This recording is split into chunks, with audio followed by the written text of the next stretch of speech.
11, and I need to admit that I have a problem. I am an addict, and I'm not just a regular addict. There's not many of us out there, but we are addicted much the same, and I am addicted to collecting French infantry muskets, whether those be originals or reproductions. And today's video, I will be doing an unboxing video of an unboxing and first impressions of a Pedersoli 1763 Léger musket. And these muskets are pretty cool because these were one of the first model types of the French infantry muskets before they start to have some more of the improvements. So another interesting thing about this video is that this is actually going to be a first impressions of a musket kit. So this musket is not completely finished. I'm going to actually have to grab some tools and learn how to do some things with my hands and tools that I've never done before, and I'm eager to taking on the challenge. So let's get to it. Let's unbox a Pedersoli 1763 Léger musket. All right, here's your box DP for David Pedersoli. For those of you that do not know, David Pedersoli, or the Pedersoli muskets, are generally regarded as the top tier in the reproduction musket arena.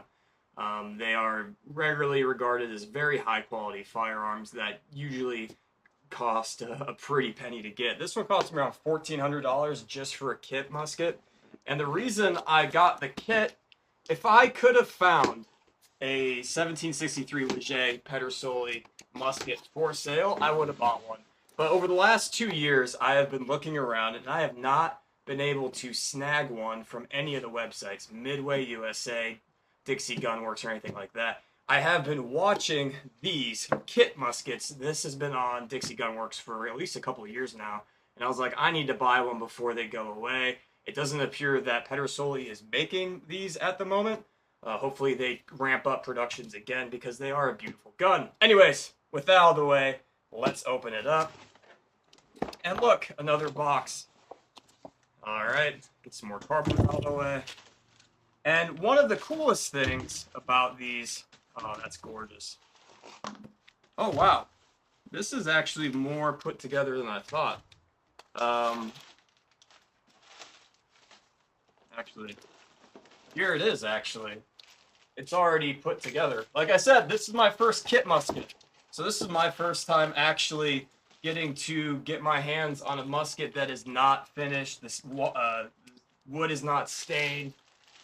But the inletting of the barrel is done. Here, get this plastic out of the way.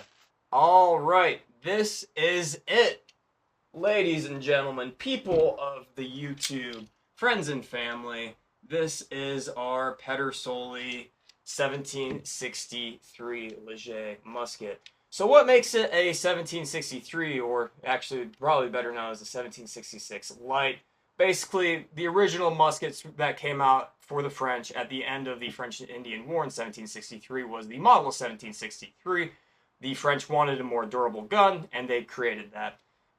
They had a heavier barrel and a heavier stock to make it more durable. In 1766, they lightened the stock, they lightened the barrel, and they just lightened some other parts, and that became the 1766 light. In 1768, you start to see improvements where they add a rear barrel retention band right here, and they also start changing where the location of the bayonet lug on the 63s and the 66s, it should be on the bottom. So this gun, this musket actually covers that range I don't have covered right now. But yeah, here it is. I'm actually, first impressions, I was kind of worried how much work I was going to have to do on this. But the more I look at this, it's going to take some hours to bring this wood down.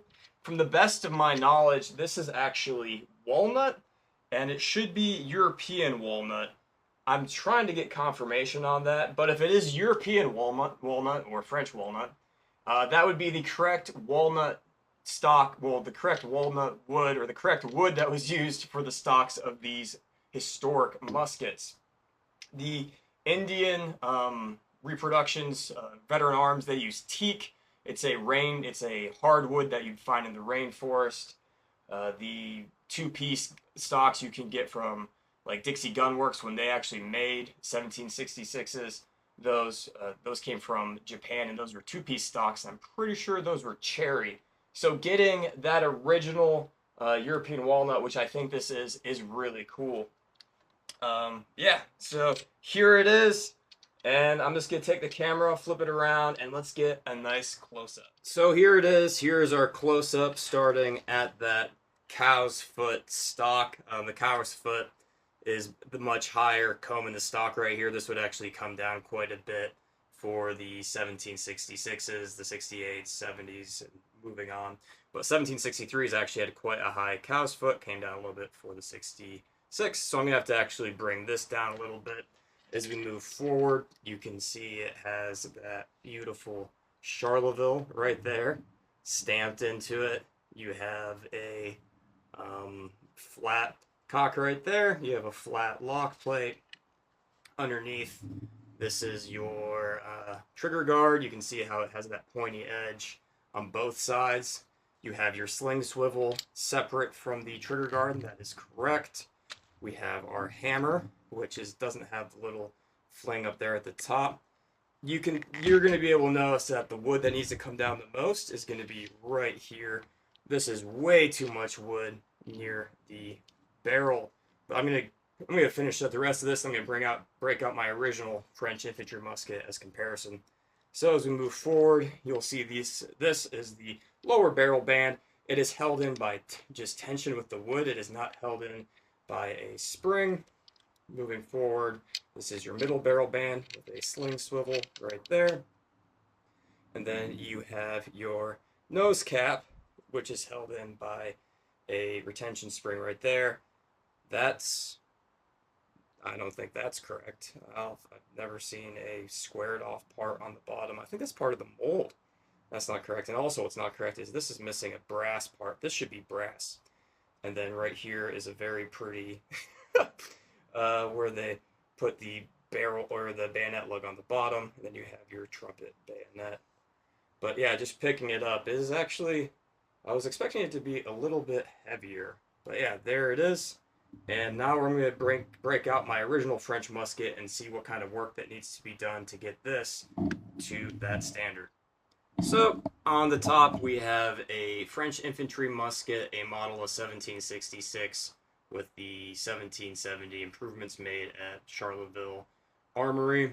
Around 1770 is the best time frame I can get for that. On the bottom is our Pedersoli reproduction of a 1763 Léger.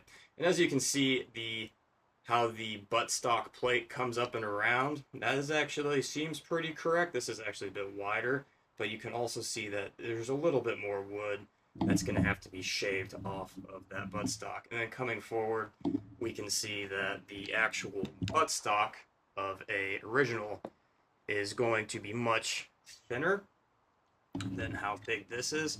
But this, the 1763s are actually supposed to be wider. The comb is supposed to be higher than the later ones, but it's not, I don't think it's this high. I might just bring it down probably half an inch right there, but we'll have to work it through. All right, let's look at the lock plates. So, yep, it's that integrated pan right there, the flat hammer, integrated pan, the flat hammer, and your hammer spring moves all the way around. Charleville imprinted there. That's actually a pretty deep engraving compared to the original. What's incorrect about this is that this is a 1774 replacement cock. It should actually have a flat cock that is such as in the Pedersoli. But you can see the Pedersoli has the correct location of the lower barrel sling swivel. It's got the sling swivel down here for the original. And if we flip over to see the top, this is where it really becomes apparent. The stock of an original is basically smooth all the way over until it hits the barrel, almost like the barrel and the stock are just as smooth. And then you can see right here, this piece of wood is gonna have to come off. That is not correct. But, you know, it's gonna be pretty, having this as a guide is gonna be pretty useful into turning this into that. And then when you flip it over, you got your flat side plate. Originals will also have your D with a star for this era of a French infantry musket. That's your inspector's mark. Moving along, this is your key identifier if it's a 1763 Léger or a 1763 or 1766. There is no lower spring holding in this lower barrel band. This is all held in by tension. In 1768, they actually come out and they start adding these spring tensions to hold the lower barrel band. That is referred to by American sources as a model of 1768. I actually saw that reference from like around 1812 when I was doing my research. But yeah, so that's not how the French knew them. Moving forward, you can see this will mostly be the same all the way to the end. And then for some reason, Pedersoli didn't want to spend the money on brass. So this front sight post should be brass like it is on the original up here, but it's iron. And then I have never seen a square on the bottom. I think that's from the mold. But yeah, so overall, here is your original French infantry musket and the Pedersoli kit. I'm very excited about this. So that's going to be all for this episode. It's just going to be the unboxing, the first impressions. Hopefully you learned something, you saw something if you're interested in tackling this project. I was actually kind of terrified to buy this. Like I said, I'm not very good at woodworking or being that sort of guy. I haven't done any sort of woodwork since high school shop, but I feel like I can actually handle at least the woodworking part of that. And it's going to be amazing that I have an original that's not a 1766 light specifically, but it will put me on the right path to getting this to correct as possible. And that is basically the conclusion of my video. Let me know what you guys think in the comment section down below. If you guys have put together a Pedersoli kit for any of their flintlocks, please let me know. I want to know some tips, tricks, and sort of things to learn. YouTube's new policy about making firearm mechanisms is something I'm going to try to avoid. So I'm just going to, I'll work on this on the side, then I'll present to you the final project whenever I get that done. But yeah, until next time, thanks for watching and have a good one.